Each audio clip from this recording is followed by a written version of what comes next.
할렐루야. 오늘 예배 자리에 나오신 여러분들을 주님의 이름으로 환영하고 축복합니다.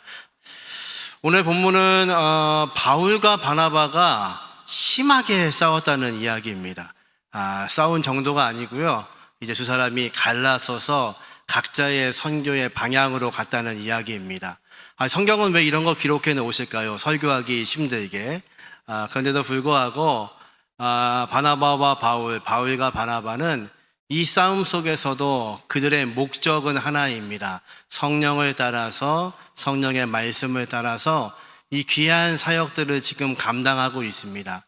그러기에 하나님의 사람들에게는요, 때로 다툼이 있고 갈라섬이 있고 고통이 있고 어려움이 있어도 그것을 통해서 일하시는 전능하신 하나님, 성령께서 우리를 이끌고 계시는 것, 그것을 믿는 것이 저와 여러분의 믿음입니다.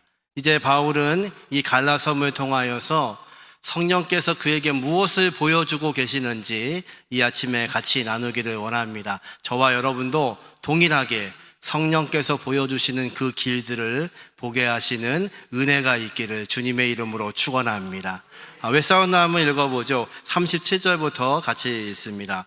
바나바는 마가라 하는 요한도 데리고 가고자 하나 바울은 밤빌라에서 자기들을 떠나 함께 일하러 가지 아니한 자를 데리고 가는 것이 옳지 않다 하여 서로 심히 다투어 피차 갈라서니.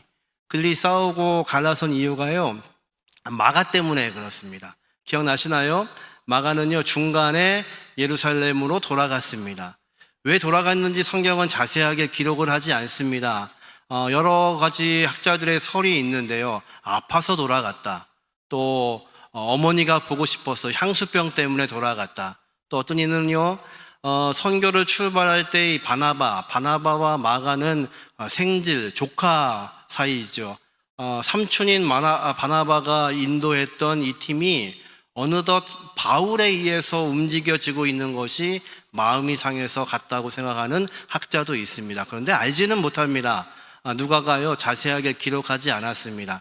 그런데 문제는요, 2차 전도 여행을 준비하고 있습니다. 그들의 계획은요, 1차 전도 여행을 했던 곳을 살펴가면서 하나님께서 주신 은혜를 나누고 그곳에 있는 형제들을 다시 힘을 붙돋게 하기 위해서 두 번째 전도 여행을 준비하는데, 바나바는 이 마가를 다시 데리고 가자는 겁니다.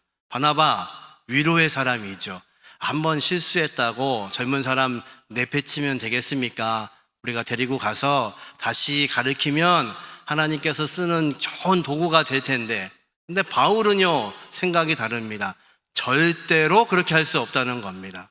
아니, 하나님의 일을 하다가 자기의 마음에 안 맞는다고 뛰쳐나간 사람 다시 사용할 수 없다는 겁니다. 두 사람이요, 양보하지 않고 두 사람의 의견이 강렬하게 충돌했습니다. 보통 같으면 아마 바나바가 양보했을 겁니다. 그렇게 하십시오. 그런데요, 바나바도요, 이날은요, 절대로 양보하지 않죠. 그리고는요, 결론을 내지 못하고 두 사람이 갈라서는 일이 벌어집니다. 여러분, 저와 여러분의 삶에도요, 이렇게 갈등이 있을 때가 있습니다. 가족 안에도 갈등이 있고요, 또 친구 간에도 갈등이 있고요, 교회 안에도 갈등이 있고요. 그런데 그 갈등을 어떻게 보느냐가 매우 중요하죠. 그런데 이 글을 쓰고 있는, 사도행전을 쓰고 있는 누가는 두 사람의 갈등에는 전혀 관심이 없습니다. 지금 누가가 관심 있는 분야는요, 39절 후반절부터가 그의 관심이고 성령의 관심입니다. 같이 한번 읽어보죠. 바나바는 마가를 데리고 배 타고 구브로로 가고 바울은 실라를 택한 후에 형제들에게 주의 은혜에 부탁함을 받고 떠나 수리아와 갈라디아로 다니며 교회를 견고하게 하니라. 아멘. 누가가 관심 있는 것은 이겁니다. 두 사람이 싸웠든 말든 갈라섰든 말든 관계없습니다. 이 사람들을 사용하셔서 성령께서 교회를 든든하게 하시는 것, 이것이 성령이 관심 있으시는 내용입니다. 그러니까 두 사람은요, 하나님을 사랑하는 사람입니다. 로마서 8장 28절에 너희가 알거니와 하나님을 사랑하는 자 곧 그 뜻대로 부르심을 입은 자들에게는 모든 것이 합력하여 선을 이루느니라. 믿으시나요? 아멘. 두 사람은요, 갈등으로 헤어졌지만 그들은 여전히 하나님을 사랑합니다. 성령을 사모하고 있습니다.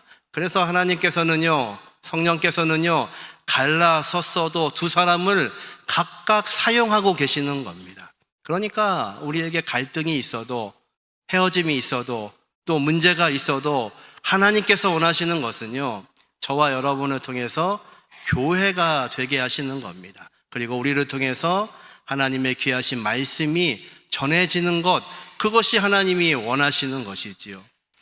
놀랍게도 이 본문을 뒤로 해서 바나바의 이름이 사도행전에서는 드러나지 않습니다. 이제 마지막 바나바의 이름이 등장하고 있습니다. 어쩌면 바나바에게는 이 마가를 놓을 수 없었는지 모르겠습니다. 이 마가라는 사람을 내가 지금 놓아버리면 이제 이 마가가 하나님께 쓰일 수 있는 좋은 사람인데도 불구하고 그렇게 쓰임받을 수 없는 환경이 될지도 모릅니다. 그래서 바나바는요, 바울과 결별하면서까지 그를 데리고 다시 1차 전도 여행을 했던 구브로 섬을 통하여서 전도 여행을 시작합니다. 어떤 일이 있었을까요? 성경은 기록하지 않습니다.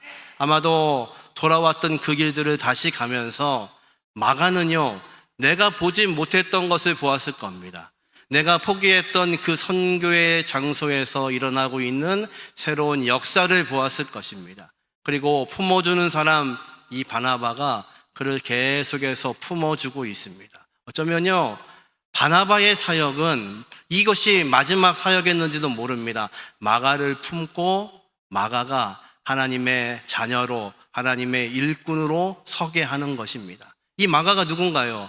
우리 복음서 중에 첫 번째 복음서 마가복음의 저자, 그리고 베드로의 옆에서 통역관을 맡았던 그 마가의 다락방, 성령이 처음 오셨던 그 다락방의 주인의 아들, 이 사람을 통해서 하나님은요, 귀하게 사용하시는 역사를 보여주십니다. 어쩌면 바나바는요, 이제 사도행전에 등장되지 않지만 이 마가를 세우는 것이 그의 놀라운 사역이었을 겁니다.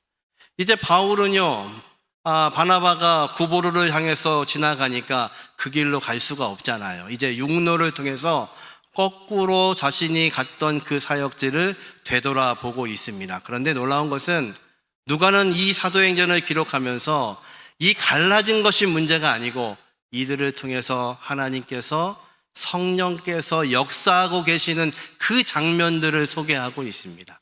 여러분, 저와 여러분의 삶 가운데 갈등과 다툼과 아픔과 눈물 또한 성령께서 우리를 사용하셔서 내가 보지 못했던 새로운 길을 보게 하시는 것, 그것이 성령이 하시는 일이십니다. 저와 여러분이 이 예배 시간을 통하여서 하나님께서 보여주시는 길, 사람 때문에 있는 길이 아니라, 사람 때문에 아픈 길이 아니라, 갈등과 어려움이 있지만 성령을 바라보게 하심으로 성령이 보여주시는 길에서 저와 여러분이 승리할 수 있는 이 시간이 되기를 주님의 이름으로 축원합니다. 이번 명절에도 승리하십시오. 우리 자녀들과 또 어른들을 만나시면서도 승리하시고, 믿지 않는 가족들 가운데서도 여러분의 모습을 통해서 성령이 전해지고 예수의 사랑이 전해질 수 있는 귀한 은혜가 있기를 주님의 이름으로 축원합니다. 바울이 이제 바나바와 헤어졌습니다. 그리고 그에게 있어서 가장 중요한 사건이 이제 6장에서 등장합니다. 16장 2절부터 3절 말씀을 같이 한번 읽어보죠. 디모데는 루스디아와 이고니온에 있는 형제들에게 칭찬받는 자니 바울이 그를 데리고 떠나고자 할새 그 지역에 있는 유대인으로 말미암아 그를 데려다가 할례를 행하니 이는 그 사람들이 그의 아버지는 헬라인인 줄 다 알미더라. 지금 바울은요, 바나바가 간 길을 거꾸로 뒤로 돌아와서 자신이 사역했던 그 장소 루스드라와 이고니온으로 왔습니다. 여러분, 이곳은 어떤 곳이냐면 사도 바울이 돌에 맞아서 죽을 뻔한 장소입니다. 그 장소를 다시 찾고 있는 겁니다. 왜요? 사랑해서요. 그 백성들을 사랑하고 그 교회를 사랑하니까 내가 죽을 뻔했던 장소임에도 불구하고 바울은 그 장소를 다시 찾고 있는 겁니다. 거기에서 누구를 만나냐면 디모데를 만납니다. 디모데는요, 영적으로 사도 바울이 내가 영적으로 난 자식이라고 말할 정도로 바울의 사역을 뒤이었던 중요한 사람입니다. 그 사람의 출신을 이야기하는데요, 어머니는 유대인이고 아버지는 헬라인입니다. 혼혈이라는 뜻이죠. 두 개의 언어를 쓰고 있고 두 개의 문화를 가지고 있는 사람입니다. 그러니까 선교하기에 참 필요한 사람이죠. 그런데 바울이요, 선뜻 디모데에게 나와 함께 이 선교 여행을 떠나자고 그를 초청합니다. 그런데 여러분, 이상하지 않으시나요? 지금 바나바와 싸운 이유가 뭐냐면 마가 한 번 같이 선교 여행을 갔지만 그 자리를 박차고 돌아갔던 마가 때문에 싸우고 이 길을 걷고 있는데, 아직 검증되지 않는 디모데를 선뜻 바울이요 함께 가자고 이야기합니다. 뭔가 지금 바울이요 태도가 변하고 있습니다. 또 하나, 그를 떠나가게 하면서 그는요 아버지가 헬라인이었으니까 당연히 유대인들처럼 할례를 받지 않았습니다. 그런데 지금 바울이요 이 선교 여행을 떠나기 전에 할례를 권하고 있습니다. 정말 이상합니다. 15장 앞에는요 어떤 일이 벌어졌냐면 예루살렘 교회에서 회의가 열렸습니다. 이 할례 사건 때문에 유대인들 가운데서 예수를 다시 믿은 새로운 사람들도 유대인처럼 할례 받아야 구원받을 수 있다는 주장을 하는 사람들이 있었습니다. 그래서 예루살렘 교회는 이 문제를 가지고 오랜 시간 회의를 했습니다. 결론은요, 그 모든 이방인들에게 어떤 짐도 지우지 말자. 그들이 유대인처럼 할례 받지 않아도 된다. 구원받는 것은 할례 받는 것을 받는 것이 아니라 믿음으로 구원받고 은혜로 구원받는 것이다. 이 회의가 결정된 지가 바로 전입니다. 그런데 바울은요 지금 자기가 그렇게 주장했던 그 무할례에 대해서 디모데에게 할례를 권합니다. 왜 그럴까요? 지금 이 디모데를 향해서 이렇게 말하는 겁니다. 유대인들 때문에, 유대인들에게 전도하기 위해서는, 유대인의 회당에 들어가기 위해서는 할례 받은 사람만 들어갈 수 있습니다.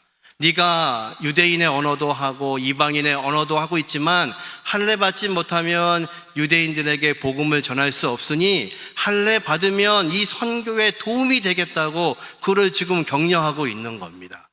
옛날 같았으면요 바울은요 절대로 이렇게 말하지 않을 겁니다. 바울은요 이 할례 문제를 가지고 목숨을 걸고 싸웠던 사람입니다. 그런데요 그가 지금 부드러워지고 있습니다. 무엇이 그렇게 만들었을까요? 지금 바울이 지금 걸어가고 있는 이 길은요 예전에 바나바와 함께 선교했던 그런 장소입니다. 아마 바울이 이 장소에 가서 선교할 때마다 듣는 소리가 있었을 겁니다. 선생님 이번에는 왜 바나바 선생님은 안 오셨어요? 바나바 선생님 언제 오세요? 그 이야기를 계속해서 들었을 겁니다. 바울은요 선교회를 위하여서 목숨을 걸고 앞장서는 사람입니다. 그런데 바나바는요 뒤에서 조용하게 사람들을 품는 사람들이었죠. 어쩌면 그런 간증을 들었는지 모릅니다. 그때 바나바 선생님 계실 때에 밤새도록 저와 같이 울어주시고 함께 해주셔가지고 제가 다시 힘을 얻고 귀한 사역을 감당하는데 그분 언제 오세요? 아마 바울이 이 지역을 다시 돌아가면서 바나바와 함께 했던 그 사역의 이야기들을 계속해서 들었을 겁니다. 지금 바울이요 부드러워졌습니다. 그래서 디모데를 그렇게 권하는 겁니다. 아니 어떻게 그 젊은 사람 도망가면 어떡하려고 데려가십니까? 아니요 그래도 괜찮아요. 젊은데 그럴 수 있지요.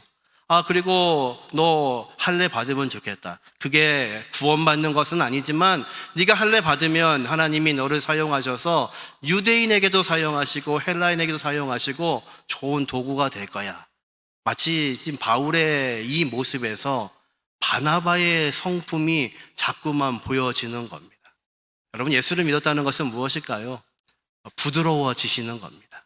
내가 예전에는 이렇게 강한 사람이었는데 나는 찔러도 피 한 방울 안 나는 사람이었는데 예수를 믿고 나니까요 부드러워지는 겁니다. 용납이 되는 겁니다.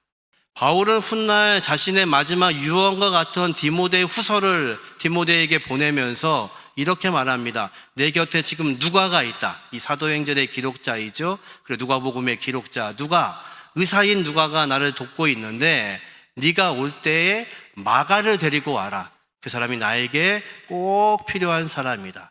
그러면 그 마지막 유언과 같은 시간에 이 사람들이 모여 있습니다. 누가복음의 기록자 누가, 마가복음을 기록할 마가, 그리고 자신의 뒤를 이어서 이 선교의 사역을 감당할 디모데가 있고요. 이 마가는 베드로의 제자였으니까 베드로가 곧 순교하게 될 것을 우리는 알고 있죠. 이제 바울과 베드로가 순교하고 나면 1세기 교회에 큰 핍박이 닥칠 텐데 이것을 감당하기 위해서 그들은 모여서 어떤 회의를 했을까요? 예수가 어떤 분인지 그 복음서를 알고 있는 너희가 이것을 기록해달라고 당부하지 않았을까요? 그렇게 시작된 복음서가 마가의 복음서이고 누가의 복음서입니다. 하나님의 귀하신 일은요, 우리의 약함도 사용하시는 분이 전능하신 하나님이십니다. 우리의 눈물도 사용하시는 분이 전능하신 하나님이십니다. 우리를 부드럽게 하셔서 예수의 모습으로 사용하시는 분이 전능하신 하나님이십니다. 이번 명절에 저와 여러분의 모습을 통하여서, 저와 여러분의 성품을 통하여서 예수를 알지 못하는 많은 가족들이 저와 여러분을 통해서 예수를 만나게 하시는 놀라우신 은혜가 함께 하시기를 주님의 이름으로 축원합니다. 이제 바울과 디모데가 어떤 사역을 하나요? 16장 4절과 5절 같이 한번 읽어보죠. 여러 성에서 다녀갈 때에 예루살렘에 있는 사도와 장로들이 작성한 규례를 그들에게 주어 지키게 하니 이에 여러 교회가 믿음이 더 굳건해지고 수가 날마다 늘어가니라. 성령이 원하시는 게 바로 이겁니다. 교회가 늘어나고, 그리고 예수 믿는 사람들이 번성해지고, 예수 모르는 사람들이 그들을 통해서 예수를 알게 되고, 그것을 통해서 하나님은요, 우리의 갈등도, 우리의 헤어짐도, 우리의 상태도 하나님께서 사용하셔서 하나님의 귀하신 도구로 사용하는 그 은혜를 기억하시기를 원합니다. 저와 여러분이요, 하나님의 손에 붙들려 있는 귀한 도구가 되게 하시기를 주님의 이름으로 축원합니다. 이제 바울은요, 이 선교의 여정을 계속해서 나아갑니다. 그런데 이해 못하는 구절이 등장합니다. 우리 16장 6절부터 같이 한번 읽어보죠. 성령이 아시아에서 말씀을 전하지 못하게 하시거늘 그들이 부르기아와 갈라디아와 땅으로 다녀가 무시아 앞에 이르러 비두니아로 가고자 애쓰되 예수의 영이 허락하지 아니하시는지라 무시아를 지나 드로아로 내려갔는데. 여러분 이상하지 않으세요? 지금 성령께서 바울을 사용하시고 이 갈등도 사용하시고 헤어짐도 사용하고 계시는데 성령께서 이 아시아에서 복음을 전하고 있는 것을 막고 계십니다. 오늘 본문에 보니까 성령께서, 예수의 영이 허락하지 않습니다. 이 본문을 읽으면서요, 저와 여러분을 하나님께서 사용하시지만 진짜 선교를 하시고 하나님의 일을 하시는 분은 우리가 아니고 전능하신 하나님이시라는 겁니다. 예수의 영이 허락하지 않으시면, 성령이 허락하지 않으시면요, 아무리 바울이라 할지라도 그것을 감당할 수 없죠. 저와 여러분이 하나님의 일을 감당하겠다고 이야기해도 성령께서 허락하지 않으시면, 성령의 일이 아니면 길이 열리지 않는 겁니다. 지금 예수의 복음을 가지고 들고 있는 이 바울의 길이요, 자꾸만 막히고 있습니다. 이쪽으로 가면 이쪽이 막히고, 또 북쪽으로 올라가면 북쪽이 막히고, 다시 돌아서 서쪽으로 내려가면 서쪽이 막히고, 그래서 바울은요, 지금 어디까지 왔냐면 드로아라고 하는 항구 도시에까지 왔습니다. 여러분, 여러분의 삶 가운데 하나님이 이렇게 막으실 때가 있어요. 여러분, 하나님이 여러분의 삶을 막으시고 내가 가고자 하는 길을 막으시면 여러분 어떻게 하셔야 되나요? 바울은 지금 어떻게 하고 있냐면 끊임없이 막으심에도 불구하고 그런 다른 방향을 향하여서 그가 기술을 돌립니다. 하나님 이쪽을 막으시면 이쪽입니까? 이쪽을 또 막으시면 다른 쪽일까요? 끊임없이 하나님의 말씀을 따라서 순종하며 지금 드로아까지 왔습니다. 이 드로아에서 하나님께서 그에게 환상을 보여주십니다. 사도행전에는 환상이 몇 가지 등장하죠. 고넬료가요, 이방인 고넬료가 환상을 봅니다. 베드로라는 사람을 초청해라. 그 초청하는 말씀을 듣고 베드로를 모셔오죠. 베드로가 환상을 봅니다. 먹지 못하는 음식이 내려옵니다. 하나님 먹으라고 말씀하시는데 그는 못 먹겠다고 이야기하지요. 하나님이 말씀하시기를 내가 깨끗하게 한 것을 네가 어떻게 부정하다고 하겠느냐. 그 환상을 깨고 고넬료의 집을 갑니다. 그리고 이방인에게도 구원이 있음을 베드로가 알게 되고 하나님께서 그들을 사용하시죠. 이렇게 환상이 있을 때마다 하나님께서는요, 놀라운 방법으로 선교의 역사를 바꾸셨습니다. 이제 바울이 환상을 보고 있습니다. 환상의 내용을 한번 읽어보죠. 9절부터 같이 읽습니다. 밤에 환상이 바울에게 보이니 마게도냐 사람 하나가 서서 그에게 청하여 이르되 마게도냐로 건너와서 우리를 도우라 하거늘 바울이 그 환상을 보았을 때 우리가 곧 마게도냐로 떠나기를 힘쓰니 이는 하나님이 저 사람들에게 복음을 전하라고 우리를 부르신 줄로 인정함이로다. 아멘. 드디어 그가 환상을 봅니다.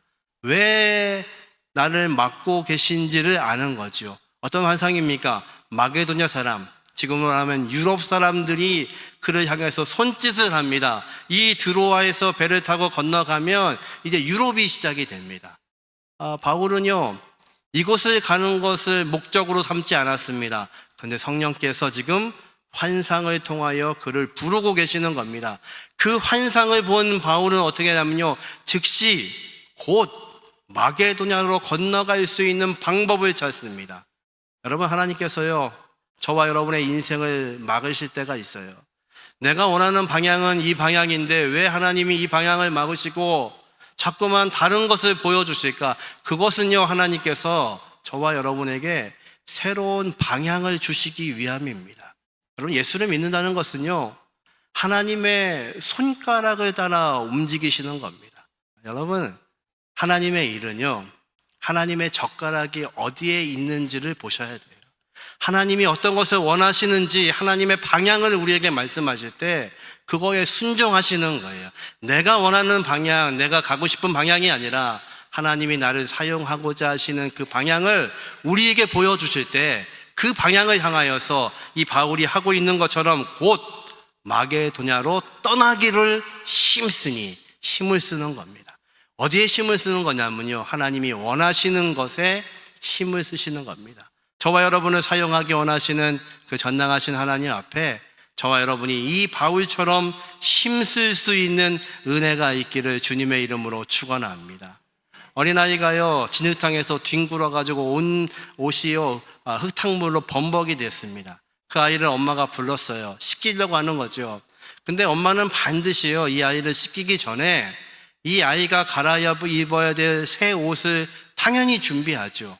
예, 우리 하나님도요, 저와 여러분의 인생에서 우리가 알지 못하는 방향을 향해서 갈 때 그 방향에 준비되어 있는 모든 것들을 이미 준비하시는 분이 전능하신 하나님이십니다. 그럼 여러분 어떻게 하셔야 되나요? 순종하시는 겁니다. 바울이 하는 것처럼 북쪽으로 가도 성령이 막으시고 서쪽으로 가도 주의 영이 막으시고, 그래서 갈 수 있는 방향에서 머물러 있을 때 드디어 환상을 보고 그곳에서 배를 타고 이제 유럽을 향하여서, 마게도냐를 향하여서 그들에게 복음 전하는 것이 내 사명인 것을 알고 기쁨으로 출발하고 있는 이 바울의 인생. 갈등 때문에 헤어졌지만, 갈등 때문에 새로운 사람들을 만나고, 갈등 때문에 새로운 방향을 보게 하시는 분, 그 하나님께서 저와 여러분의 삶을 주관하시기를 주님의 이름으로 축원합니다.